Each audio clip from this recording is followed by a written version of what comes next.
سورہ بقرہ کی آیت نمبر 72 سے ابتدا ہے۔ اعوذ باللہ من الشیطان الرجیم، بسم اللہ الرحمن الرحیم۔ وَإِذْ قَتَلْتُمْ نَفْسًا فَادَّارَأْتُمْ فِيهَا وَاللَّهُ مُخْرِجٌ مَا كُنْتُمْ تَكْتُمُونَ فَقُلْنَا اضْرِبُوهُ بِبَعْضِهَا كَذَلِكَ يُحْيِي اللَّهُ الْمَوْتَى وَيُرِيكُمْ آيَاتِهِ لَعَلَّكُمْ تَعْقِلُونَ ثُمَّ قَسَتْ قُلُوبُكُمْ مِنْ بَعْدِ ذَلِكَ فَهِيَ كَالْحِجَارَةِ أَوْ أَشَدُّ قَسْوَةً وَإِنَّ مِنَ الْحِجَارَةِ لَمَا يَتَفَجَّرُ مِنْهُ الْأَنْهَارُ وَإِنَّ مِنْهَا لَمَا يَشَّقَّقُ فَيَخْرُجُ مِنْهُ الْمَاءُ وَإِنَّ مِنْهَا لَمَا يَهْبِطُ مِنْ خَشْيَةِ اللَّهِ وَمَا اللَّهُ بِغَافِلٍ عَمَّا تَعْمَلُونَ۔ صدق اللہ العظیم۔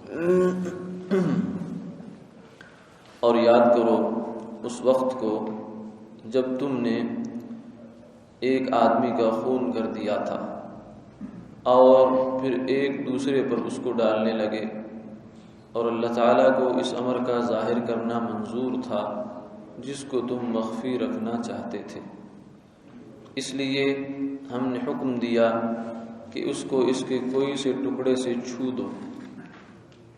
اس طرح حق تعالیٰ قیامت میں مردوں کو زندہ کریں گے، اور اللہ تعالیٰ اپنے نظائر تم کو دکھلاتے ہیں اسی توقع پر کہ تم عقل سے کام لیا کرو۔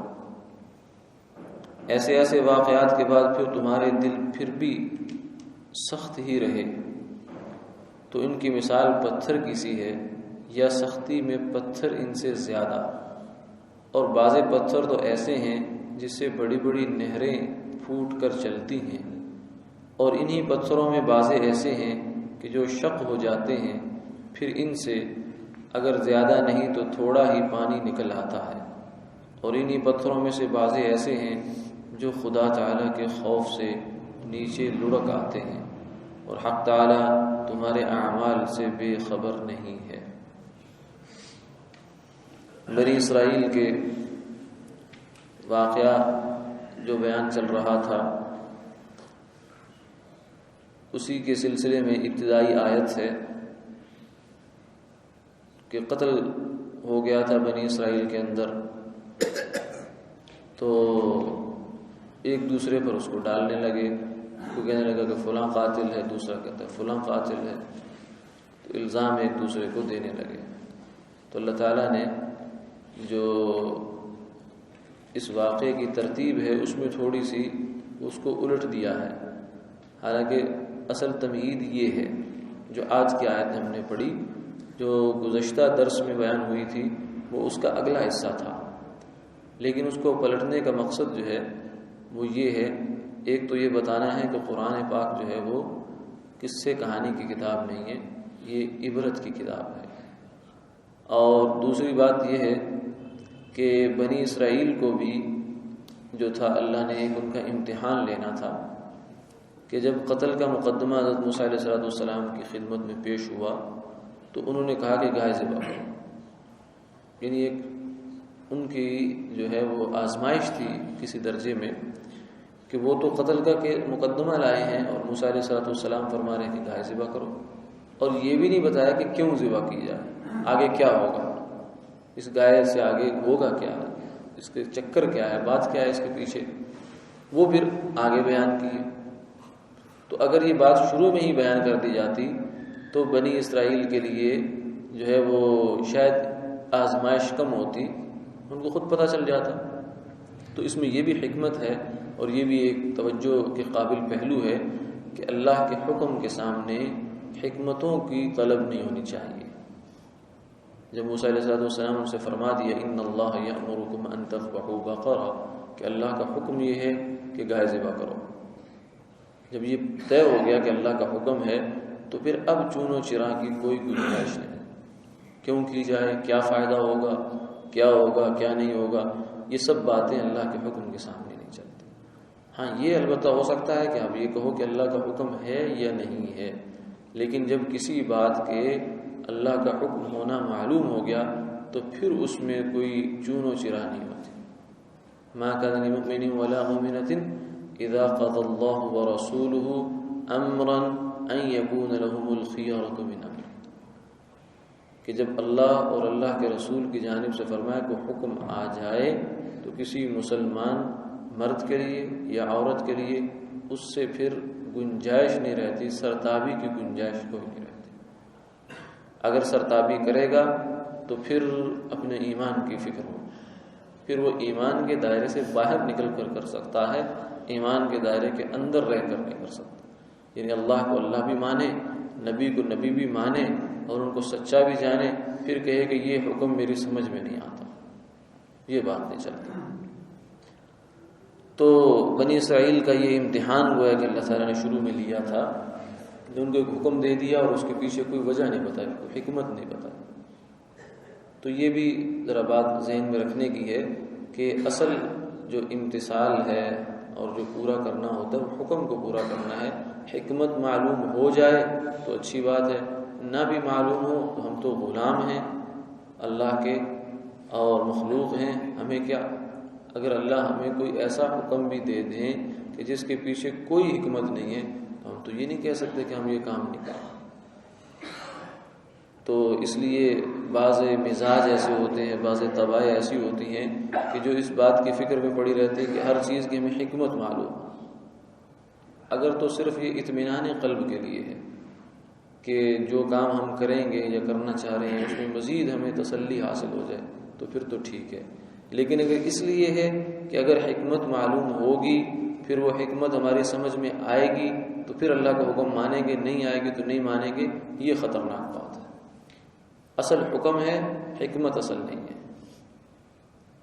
اس کی مثال یوں دی جاتی ہے کہ جیسے آپ ٹریفک کا سگنل ہوتا ہے ہمارا، تو حکومت کا قانون یہ ہے کہ جب سرخ بتی جل جائے تو آپ نے رک جانا ہے۔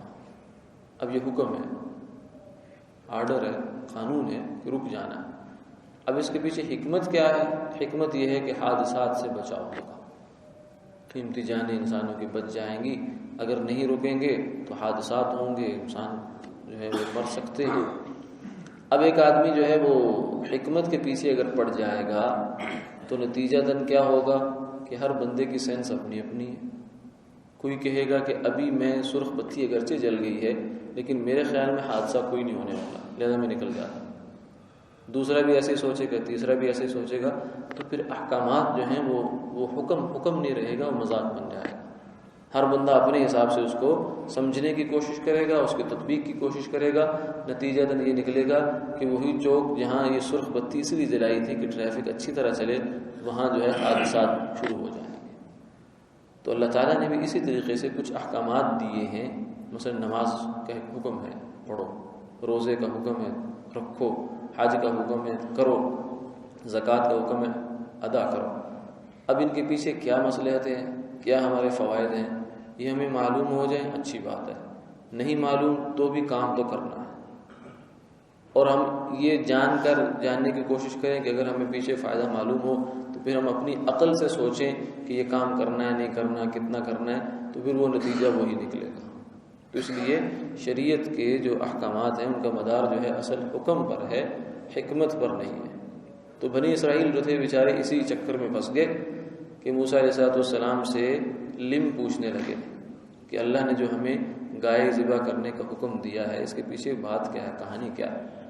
تو اللہ تعالیٰ نے جو ہے وہ اس کو گویا کہ عتاب بھی کیا کہ تم کون ہوتے ہو کہ ان چیزوں کے پیچھے پڑنے والے، تمہیں ایک حکم ہے ففعلوا ما تؤمرون، جو تمہیں کہا جا رہا ہے اس کے اوپر عمل کرو۔ اور جب جو انہوں نے اپنے سوالات بڑھاتے چلے گئے تو اللہ کی جانب سے بھی جو دائرہ ہے وہ تنگ ہوتا چلا گیا، حتیٰ کہ پھر وہ جو گائے ان کو خریدنی پڑی تو وہ اتنی قیمت دینی پڑی کہ اس گائے کے چمڑے کے اندر جتنا سونا آتا.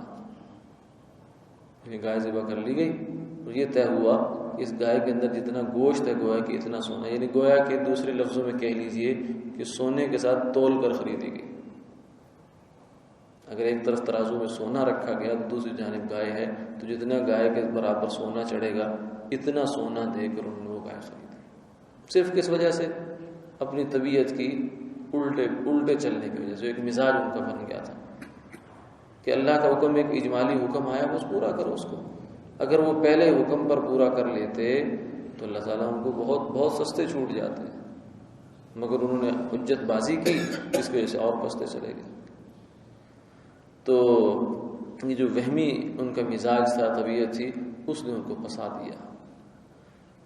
تو یہاں فرمایا جو ابتدائی قصہ تھا یہ اب اس کی اصل تمہید جو ہے آخر میں ذکر کی کہ اصل کہانی یہ تھی کہ قتل ہو گیا اور اس میں اختلاف ہو گیا.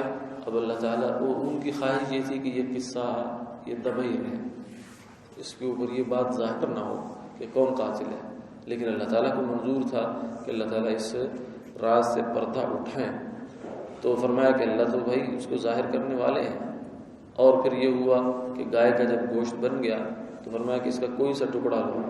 بعض مفسرین نے کہا زبان ہے، بعض نے کہا اس کا پاؤں ہے، بعض نے گوشت کا کوئی ٹکڑا بھی ہے، لیکن قرآن پاک میں یہ کہ اس کا کچھ جز لو اور لے کر مقتول کے جسم کے ساتھ لگا دو، اس کے اوپر ساتھ لگا دو. گردن پر لگایا، جہاں بھی لگایا تو وہ فوراً اٹھ کر بیٹھا اور بیٹھ کر اس نے بتایا کہ فلاں بندے نے مجھے قتل کیا. اتنی بات کہنے کے بعد اس کے بعد دوبارہ وہ مر گیا. تو یہ اللہ تعالیٰ نے یہ بنی اسرائیل میں جو ہے عقیدہ بعد الموت جو ہے اس کے حوالے سے بھی ان کو کچھ شکوک و شبہات کا شکار تھے. تو اللہ نے یہ بھی ان کی آنکھوں کے سامنے ایک واقعہ کیا کہ ایک بندہ مرا ہے، قتل ہوا، صرف مرا نہیں قتل ہوا ہے. مرنے والے میں تو پھر بھی شبہ ہو سکتا ہے کہ قومے میں چلا گیا یا کیا ہو گیا، کیا عام نارمل موت جو ہوتی ہے، لیکن یہ تو قتل ہوا ہے، اس میں کیا شبہ ہو سکتا ہے کہ مرا نہیں ہوگا. یقیناً مر گیا. مرنے کے بعد اب دوبارہ زندہ ہوا. زندہ ہو کے اس نے اپنے قاتل کا پتہ بتایا، نام بتایا، اور اس کے بعد دوبارہ مر گیا. تو ساتھ ہی اللہ نے یہ اس طرح متوجہ فرما دیا کذالک یحیی اللہ الموتى کہ یہ جو آخرت میں مردوں کو زندہ کرنے کا کام ہے وہ بھی ایسے ہی ہوگا. ایک بڑی دنیا جو تھی اس زمانے میں بھی، نزول قرآن کے زمانے میں بھی مشرکین مکہ اور آس پاس کے جو لوگ تھے وہ بھی بعثت بعد الموت کے منکر تھے کہ مرنے کے بعد زندہ ہوں گے.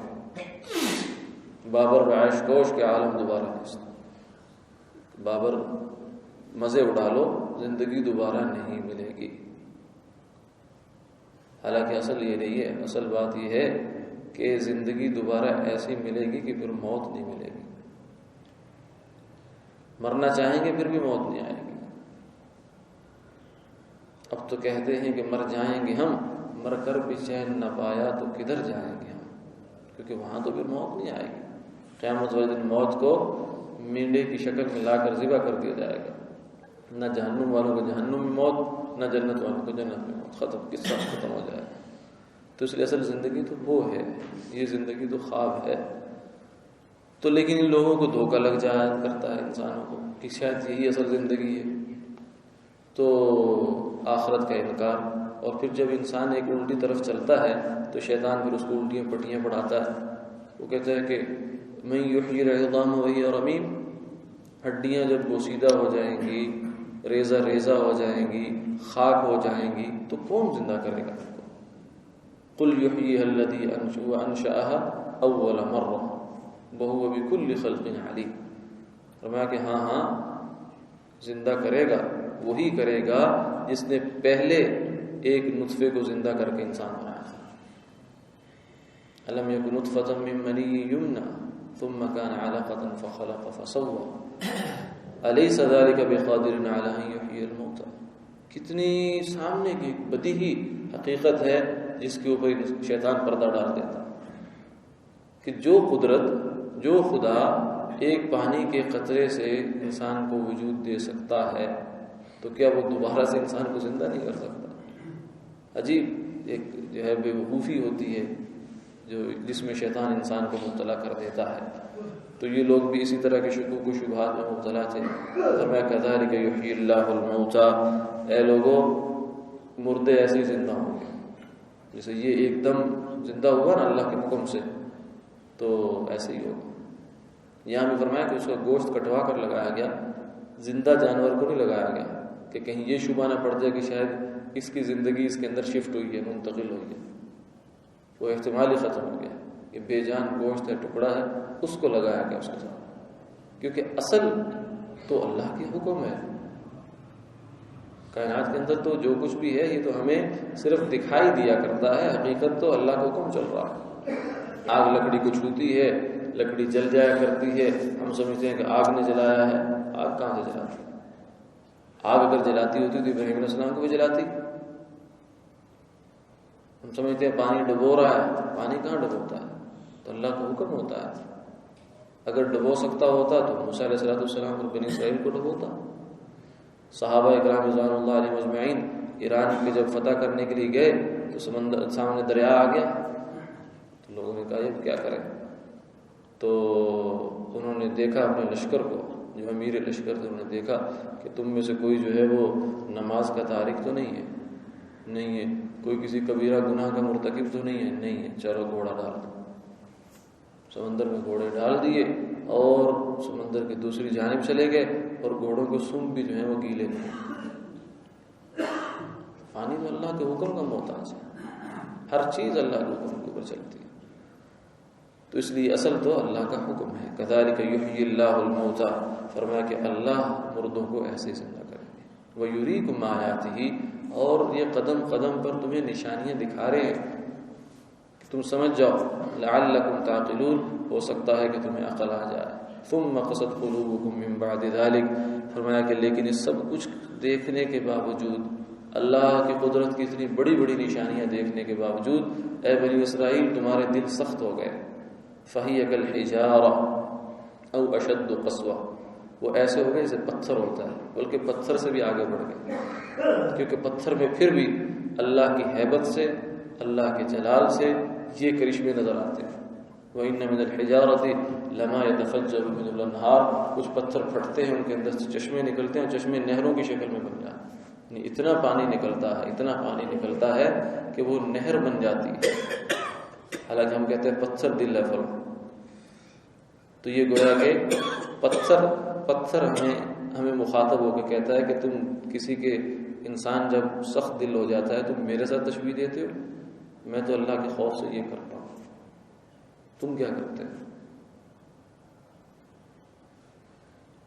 تو پتھر جو ہے وہ بھی وَإِنَّ مِنَ الْحِجَارَةِ لَمَا يَتَفَجَّرُ مِنْهُ الْأَنْهَارُ وَإِنَّ مِنْهَا لَمَا يَشَّقُّ، کچھ پھٹتے ہیں، فَيَخْرُجُ مِنْهُ الْمَاءُ، پانی نکلتا ہے، کسی سے کم نکلتا ہے، کسی سے زیادہ نکلتا ہے. وَإِنَّ مِنْهَا لَمَا يَهْبِطُ مِنْ خَشْيَةِ اللَّهِ، کچھ پتھر ایسے بھی ہیں جو اللہ کی ہیبت سے اور خوف سے لڑک جاتے ہیں، اپنی جگہ سے ہل جاتے ہیں.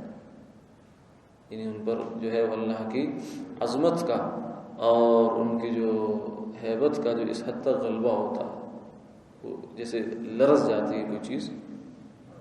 یہ کائنات کے اندر جو تغیرات ہمیں نظر آتے ہیں زلزلے کی صورت میں اور صورتوں میں، ہم تو ان کی اپنی اپنی توجیحات کرتے ہیں کہ یوں ہو گیا، یوں ہو گیا، یوں ہو گیا، یوں ہو گیا. لیکن کچھ ان کی وہ تکوینی توجیحات بھی ہوتی ہیں جو ہماری سمجھ سے باہر ہے کہ اصل میں کیا ہوتا ہے. یہ فرمایا کہ جب انسان جو ہے وہ گناہ کرتا ہے اور اس کے گناہ جو ہے وہ حد سے بڑھ جاتے ہیں، تو یہ جو ہمارے پاس مخلوق ہے یہ تنگ ہو جاتی ہے. زمین تنگ ہو جاتی ہے، آسمان تنگ ہو جاتا ہے. جیسے ہمیں کوئی بدبو والی چیز کوئی انسان لے کر ہمارے پاس آ جائے، پاؤں سے ہی بدبو آنا شروع ہو جائے تو ہمارے لیے وہاں بیٹھنا مشکل ہو جاتا ہے، اس کے ساتھ ٹھہرنا مشکل ہو جاتا ہے. اور جب انسان اللہ کی نافرمانی کرتا ہے تو یہ جتنی بھی آس پاس کی مخلوق، صرف ایک انسان اور جن ایسا ہے کہ جسے اللہ نے اچھے برے کرنے کا اختیار دے رکھا ہے، ورنہ ہمارے آس پاس جو کچھ بھی کائنات کا ہے وہ سب اللہ کا مطیع فرما پڑتا ہے. وَإِن مِّن شَيْءٍ إِلَّا يُسَبِّحُ بِحَمْدِهِ، سب مسلمان ہیں، سب اللہ کے مطیع فرما۔ یہ زمین، یہ چیزیں، یہ پنکھے، یہ لائٹیں، یہ دیواریں، یہ دروازے، یہ ہمارے گھر کے برتن، یہ سب چیزیں ہیں جو اللہ کی تسبیح کرتی ہیں۔ اور جب انسان اللہ کا نافرمان ہوتا ہے تو یہ سب چیزیں نفرت کی نگاہ سے اس کو دیکھتے ہیں، نفرت کی نگاہ سے۔ اور جب اللہ کا فرما بردار بنتا ہے تو یہ سب چیزیں اس کی طرف محبت کی نگاہ سے دیکھتے ہیں۔ اسی لیے اللہ کے نافرمان کو لاکھوں کے بیڈ پر بھی سکون کی نیند نہیں آتی، آ ہی نہیں سکتی، کیونکہ یہ چیزیں تو سکون اس کو دیتی ہیں جو اللہ کا فرما بردار ہوتا ہے۔ ہاں کسی کو دھوکہ لگ جائے کچھ دیر کے لیے، اللہ تعالیٰ بعض اوقات نافرمان کو جیسے بے ہوشی ہو جاتی ہے، اس میں اثر نہیں ہوتا، محسوس نہیں ہوتا، ورنہ تکلیف تو ہوتی ہے، تو کچھ عرصے کے لیے اللہ اس کی طغیانی کو، سرکشی کو بڑھانے کے لیے کچھ کر دیتے ہیں، ورنہ اصل میں ان چیزوں میں سکون نہیں ہے۔ اصل سکون تو اللہ کی یاد میں ہے، اللہ کی اطاعت میں ہے اور کار ثواب میں ہے۔ تو یہ پتھر کے ساتھ جو ہے وہ بعض حضرات نے فرمایا کہ دل کو تشبیہ دی گئی ہے، کیونکہ ہم کہہ دیتے ہیں پتھر دل ہے، تو بھئی اگر دل اگر پتھر بھی ہے تو پتھر میں تو یہ کچھ ہے، تو پھر دل میں بھی کم سے کم اتنا تو خوف خدا ہونا چاہیے کہ اس سے جو ہے اللہ کی ہیبت سے، اس کے خوف سے وہ لرزے اور اس کے اندر سے نہریں بہیں، وہ جو انسان کی آنکھ سے نکلتے آنسوں کی شکل میں۔ یہ دل کی نہریں یہ ہیں، اور یہ نہر اتنی فرمایا مؤثر ہے، اتنی اثر والی ہے کہ پوری زندگی کے گناہ ایک طرف ہوں اور اس چشمے سے نکلا ہوا ایک قطرہ ندامت کا آنسو ایک طرف، وہ سارے گناہوں کو دھو کر رکھتے ہیں۔ اللہ عمل کی توفیق عطا فرمائے۔ آخر دعوانا الحمدللہ رب العالمین۔